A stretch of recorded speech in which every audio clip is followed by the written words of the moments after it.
విశాఖ జిల్లాలో మరో భారీ ప్రాజెక్టుకు ఏర్పాటు చేసే దిశగా పనులు ప్రారంభమయ్యాయి. పూడిమడకలో ఎన్టీపీసీ గ్రీన్ హైడ్రోజన్ హబ్ కు ఈ నెల 29న ప్రధాని మోదీ శంకుస్థాపన సన్నాహాలు ప్రారంభమయ్యాయి. 85,000 రూపాయల కోట్ల పెట్టుబడితో 25,000 మందికి ఉపాధి లభించే ఈ ప్రాజెక్టుతో విశాఖ పారిశ్రామిక ప్రతిష్ట మరింత పెరగనుంది. విశాఖను గ్రోత్ హబ్ గా ప్రకటించిన కేంద్రం ఆ దిశగా ముందుకు వెళ్తోంది. అదే రోజు రైల్వే జోన్ కు ప్రధాని మోదీ శంకుస్థాపన చేయనున్నారు.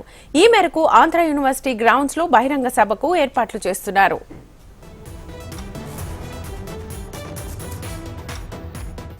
విశాఖను వేగంగా అభివృద్ధి చెందుతున్న నగరాల్లో ఒకటిగా భావించి గ్రోత్ హబ్ సెంటర్ గా ప్రకటించింది కేంద్రం. రానున్న 5 ఏళ్లలో విశాఖను శక్తివంతమైన ఆర్థిక కేంద్రంగా మార్చేందుకు అవసరమైన ప్రణాళికలు చేపట్టాలని నిర్ణయించింది నీతి ఆయోగ్. అందులో భాగంగానే ఓ భారీ ప్రాజెక్టుకు రూపకల్పన జరిగింది. అచ్యుతాపురం మండలం పూడిమడకలో గ్రీన్ హైడ్రోజన్ హబ్ ఏర్పాటు చేయనున్నారు.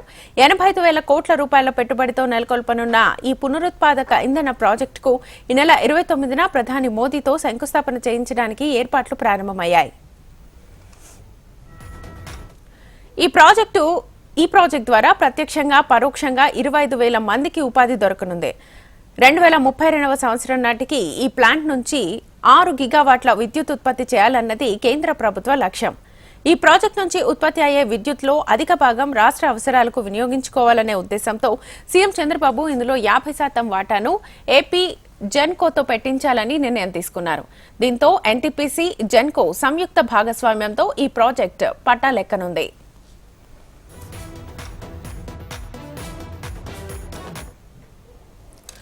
ఇదే పర్యటనలో ప్రధాని మోదీతో విశాఖ రైల్వే జోన్ కు కూడా శంకుస్థాపన చేయించాలన్న ప్రణాళిక కూడా ఉంది. అయితే వాల్తేరు డివిజన్ పై మరికొంత స్పష్టత రావాల్సి ఉన్న నేపథ్యంలో ప్రస్తుతం అధికారులు దీనిపై దృష్టి సారించారు.